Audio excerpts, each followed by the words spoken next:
Good morning. Good morning.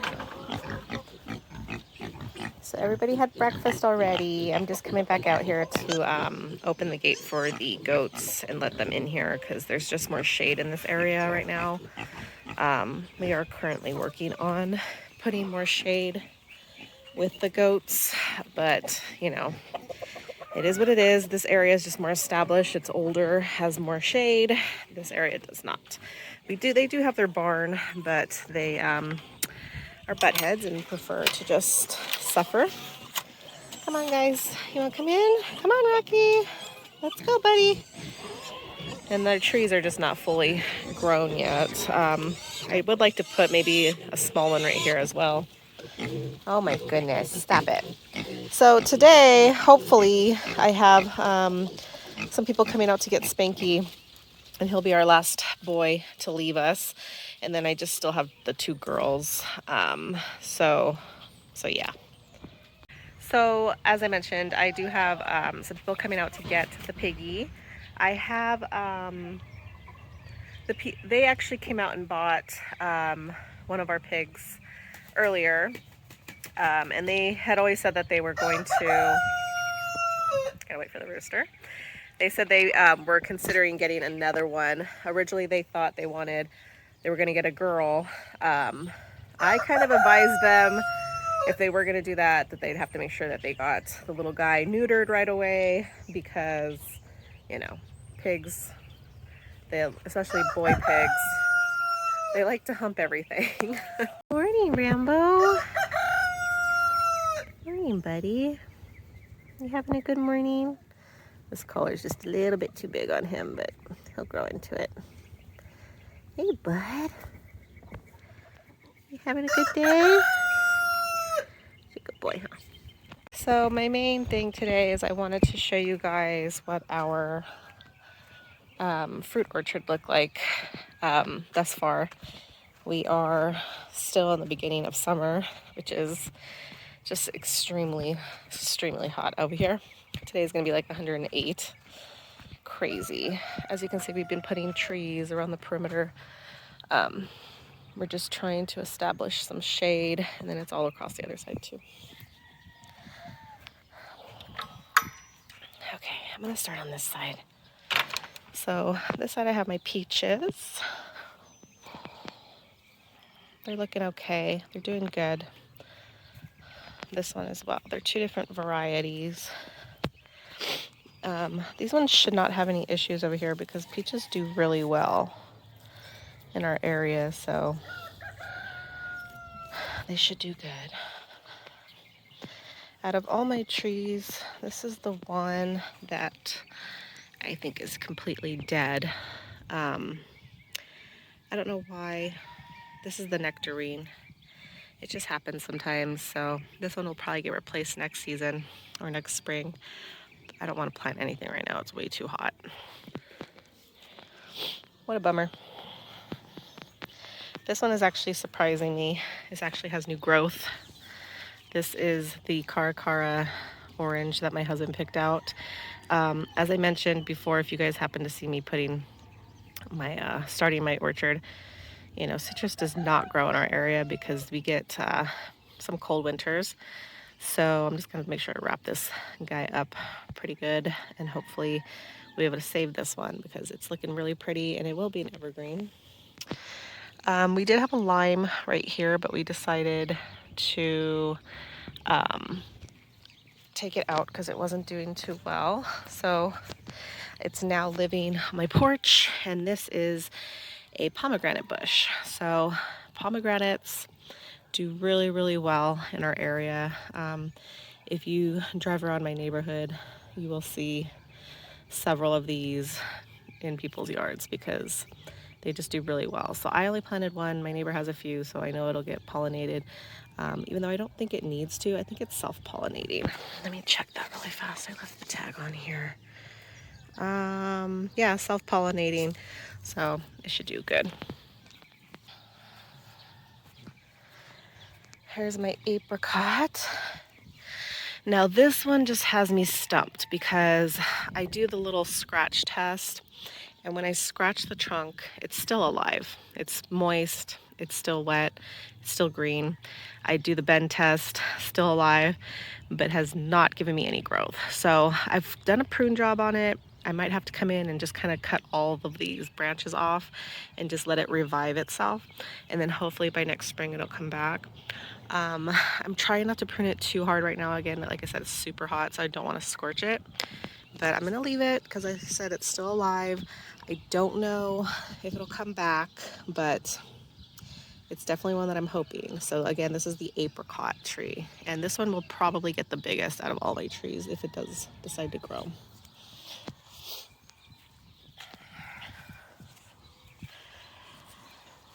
Okay, this one is the plum cot. This one actually it's probably hiding under that tag. It did have a little leaf starting. I trimmed and pruned this thing all the way down because the top half was just completely dead. Again, it's still alive, but there's just no extra growth. So this is probably one that I'm not really sure how it's gonna come out, but yeah, it's not really doing too well. And then this is another one that's kind of struggling here. This is my Santa Rosa plum. And I like it because I wanted a really pretty weeping tree right here. If this one does not make it, which again, it's kind of on the fritz of being dead, then I'm gonna try to replace it next year because I really want it here. But I think I'm gonna, again, in the fall, I'm just gonna prune it all the way down and then just see what happens in the spring. Hello, Piggy. Hi. Hello. Hi, Hamilton. That's one of Penelope's babies from the first time she had babies. He lives next door. Okay, this is one of my cherry trees. My cherries did really good. They both were like the first things to start pushing growth here in my garden. Cherries do really well in my area, but you know, we'll see, because I know that they do need the right pollinator to help them cross-pollinate, and they need a good amount of freezing weather. I put them in January, February actually, and it was still cold, so they did really good, but we'll see. It is pushing out new growth, so we will see. Oh, maybe I'll come over here. This is my other plum tree. Which one was this again? What variety? Oh, that's Satsuma. Pushing out a lot of new growth. It's doing really well. I'm gonna have to come in and just prune the tops of these. Some of these are just just really burnt, so do that, but it's doing pretty good. This one worried me for a while because it didn't push out any growth, but you know, out of all the ones that are still producing some foliage, it's doing really good. Here's the other cherry. This is the Queen Anne, I believe. Royal Anne. I always want to say Queen Anne. This one was actually, I think, the very first one that started putting on growth here in the garden. So it's got a little bit of bug damage. I'm going to spray it. But other than that, it's doing really well. I think it's doing really good. Here is my apple, the Honeycrisp apple. Now, I've never grown Honeycrisp apples, so you guys tell me if this is like normal variegation on the leaves, or if this is like chlorosis. I'm gonna have to look this up because it's pretty, but I don't know if that's like an iron deficiency or something that I need to give it, but it is kind of popping up everywhere. So I don't know if that's normal. Again, I'm gonna have to look that up, but she's doing really well. Apples, I think, out of all the fruit trees are pretty hardy in most areas. I mean, depending on what species of apple tree. I'm not quite sure how the Honeycrisp is going to do, but it's one of my favorites, so I'm hoping that it grows. And look at this little bunch of piggies. Hi, piggies. That's Spot. That's Penelope's other baby. He's a big boy. This is the Granny Smith. I'm hopeful for this one because I mentioned before in one of my past videos when I purchased my fruit trees that my neighbor has a huge one that's about 15 years plus old. So I know that they grow here.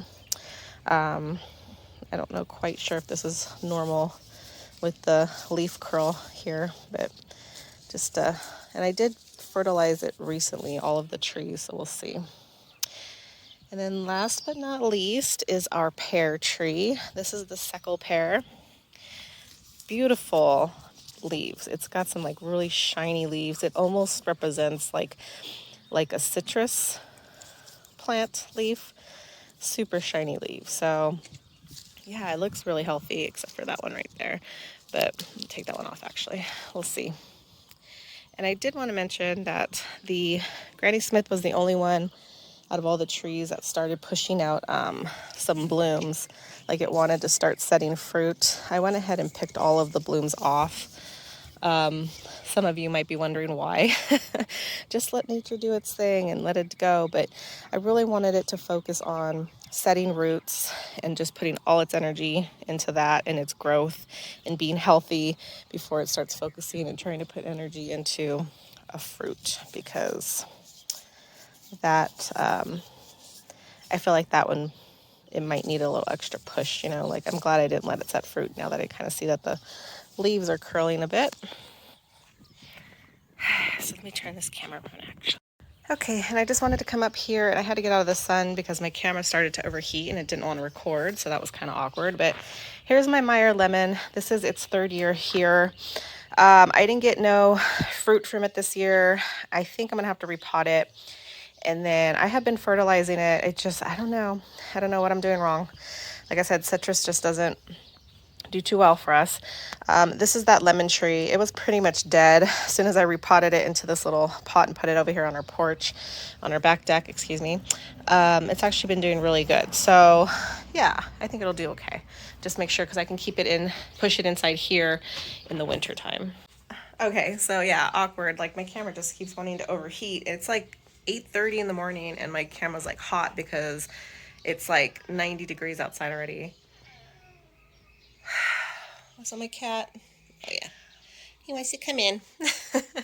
So as mentioned, you know, we're kind of just letting the orchard do its thing, and then by next spring we'll see what needs to be replaced, and see if we need to change anything out, or maybe give some extra attention to certain plants. Like I said, the only one that I know for pretty sure that is dead is the Nectarine. Let me let my cat in. That one plum tree, the Santa Rosa, again, I believe that one might be giving us some problems too. Oh, my chickens. Just noises all over the place. That's giving me some issues too, so that one might need to be replaced. I'm hopeful for the apricot, even though it doesn't look like nothing. I know it's still alive, so I think maybe after a really good prune job in the fall, I'm gonna fertilize everything again in the fall, and then just kind of wait and see what happens in the spring. I think sometimes plants, trees, all of them, they just kind of need just that cycle of just being dormant sometimes. Like I'm new to a lot of these fruit trees, so it's all a learning curve for me. And that's pretty much it. But so yeah, so I'm what I didn't mention, and I was gonna mention while I was out there, but again, it got kind of hot, is that I would like to put some grapevines around the back fence, either on the chain link fence that separates my house from the neighbor's property, or in front of our fence, kind of facing towards our front of our house, kind of like the way I'm looking right now, which is kind of hard to explain unless I take you over there. But again, I don't want my camera to overheat. So that'll probably be something I do in the spring, adding to it, because I've tried many times to grow grapes in the vegetable garden. I still might try, but I just feel like I kind of just need to move on from that, and I think I'm just going to grow it on a chain link, because I noticed that people in my area that have grapes either have them growing up a fence, like on their chain link fence, or they have like a special, trellis made for them. For whatever reason, it just will not grow up my pergola that I've kind of always envisioned having grapes hanging from, which is kind of crazy. Like, I don't know why it just never grows for me, but maybe I'm buying the wrong grape varieties. I have 3 different varieties, and I actually bought some this year to plant this year, but I didn't plant them and I think they're dead. So, you know, whatever. I can't always get to everything. I get so super motivated in the spring to do all sorts of planning and gardening, and then like I just get overwhelmed with projects and, you know, helping around the farm and then just doing one thing at another that I run out of time. And by this time of year, it's so hot, like nobody wants to be out in the garden digging things up and, you know, planting stuff, and I know I don't. So anywho, it was a quick video. I just wanted to show you guys an update on the fruit orchard. I will hopefully be able to show you some new growth in the spring. Who knows, maybe I'll even take you in the winter and show you guys kind of like what things look like as they start to go dormant for the winter. So thank you guys so much for watching. I'll see you guys in the next video. Bye.